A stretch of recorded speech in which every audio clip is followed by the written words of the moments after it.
సునీతక్క CBI చాలా మందితో తప్పుడు సాక్ష్యాలు చెప్పడానికి ట్రై చేసినారు. చివరికి వాళ్ళ ఇంట్లో పనిచేసే లక్ష్మీదేవో, వాళ్ళ దగ్గర ఉండే ఎర్రంరెడ్డిపల్లె జగదీష్ రెడ్డో, లేదా వాళ్ళ ఇంట్లో పనిచేసే లక్ష్మీదేవి కొడుకో ఇట్టటోళ్ళతో, ఇంట్లో పనిచేసే వాళ్ళతో తప్పుడు వాంగ్మూలాలు ఇప్పించగలిగినారేమో కానీ, లేకుంటే వాళ్ళ ఇన్ఫ్లుయెన్స్కి గురైన వాళ్ళతో తప్పుడు వాంగ్మూలాలు ఇప్పించగలిగినారేమో కానీ, వాస్తవంగా అయితే చాలా మందితో తప్పుడు వాంగ్మూలాలు, ఈ శశికళ అండ్ కో ఉన్నారు కదా నలుగురు, వాళ్ళతో సిబిఐ తప్పుడు వాంగ్మూలాలు తీసుకునే ప్రయత్నం చేసింది. వాళ్ళని పిలిచి, అవినాష్ రెడ్డి మీరు గేట్ దగ్గర నిలబడుకుంటే వివేకం సార్ హార్ట్ అటాక్ చనిపోయినట్టు చెప్పమని వాళ్ళు ఇన్ఫ్లుయెన్స్ చేసినారు, ప్రెజర్ పెట్టినారు వాళ్ళను, శశికళ అక్క వాళ్ళను, గేట్ దగ్గర ఉన్న వాళ్ళను. బట్ ఆయన మాకు చెప్పలే, మేము చెప్పము అని. ఇంకొక వ్యక్తి గేట్ దగ్గర హిమకుంట్ల వాసి, నేను సిబిఐలో పేరు కూడా చెప్పిన, ఆ వ్యక్తి గేట్ దగ్గర కొంచెం గట్టిగా మాట్లాడి లోపల పోతాడు. నేను ఆ వ్యక్తి పేరు కూడా సిబిఐలో చెప్పిన.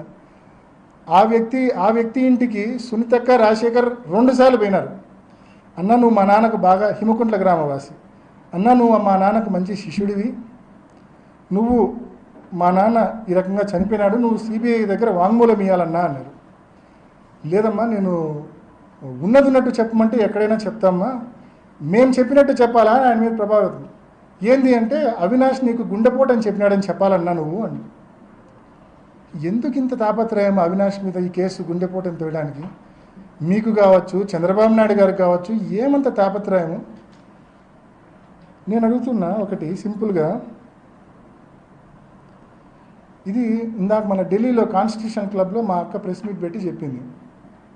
ఏదైనా ఒక కేసు అంట, అది వాస్తవమే తను చెప్పింది. ఆ ఇన్సిడెంట్ జరిగిన 1-2 వారాల లోపల ఛేదిస్తేనే ఛేదించినట్టు, ఆలస్యం అయ్యే కొద్దీ ఛేదించడం కష్టము అని చెప్పింది. కరెక్టా? మీరు కూడా విన్నారు కదన్నా.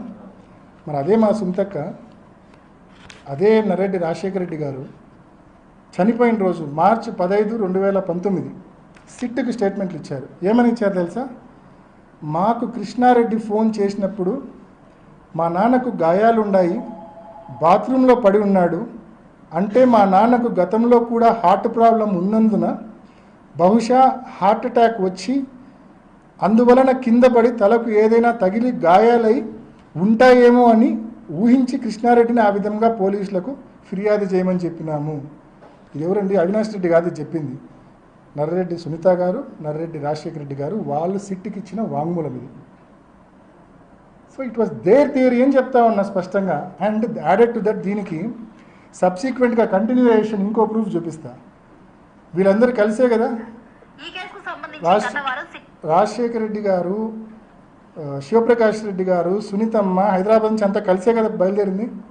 ఇందాక నేను చదివి వినిపించింది సునీతక్కది, రాజశేఖర్ వాళ్ళ ఇద్దరు స్టేట్మెంట్లో ఉంది. హార్ట్ అటాక్, స్టంటు, కింద పడినాడు, తల గాయమైంది. ఇది Adinarayana Reddy SIT investigation attend అయినాక బయటకు వచ్చి ఇచ్చిన స్టేట్మెంటు. స్పష్టంగా చెప్తాడు, శివప్రకాష్ రెడ్డి ఆయన కొడుకు వాళ్ళిద్దరు కూడా ఇట్లా గుండెపోటుతో చనిపోయినట్టు. మీరు ఏంటండి? అధికారులు టీడీపీ ఎమ్మెల్సీ బీటెక్ రవి, మాజీ మంత్రి ఆదినారాయణ రెడ్డి, డ్రైవర్ దస్తగిరి ప్రకాశ్లను ప్రశ్నించారు. ఇద్దరు నుంచి వివరాలు సేకరించారు. వివేకానంద రెడ్డి మార్చి 15 నాడు ఉదయాన్నే నేను విజయవాడలో ఉన్నప్పుడు టీవీ వివేకానంద రెడ్డి గారు గుండెపోటు వలన చనిపోయినాడనే వార్త మేము విజయవాడలో ఉన్నప్పుడు జరిగినది. ఆ రోజు నేను నాతో పాటు శేఖర్ రెడ్డి అని మా కజిన్ ఒక ఆయన కాంట్రాక్టరు, శివప్రకాష్ రెడ్డి వివేకానంద రెడ్డి గారి యొక్క సొంత బావమరిది ఫోన్లో దొరికినప్పుడు నేను చెప్పిన మాట సారీ చెప్పినా. బాధాకరంగా ఎందుకు నా ఇట్లా జరిగిందంటే, ఆయన ఎక్కువ సిగరెట్ తాగేవాడని, స్టంట్ వేసినారని, వామిటింగ్ వల్ల జరిగిందనే విషయం చెప్పిన తర్వాత వాళ్ళ కొడుకు కూడా నాతో మాట్లాడితే అదే విషయం చెప్పినాడు. ఈరోజు అన్ని విషయాలు ప్రస్తావనకు వచ్చినాయి. మీకు పరమేశ్వర రెడ్డి తెలుసా, రవీంద్రనాథ్ రెడ్డి బీటెక్ ఎలా పరిచయము, ఇంకా ఎలా జరిగిండొచ్చని వివిధ ప్రశ్నలు వేసినప్పుడు ఒకటే చెప్పిన, మీ అందరికీ మనసాక్షి తెలుసు.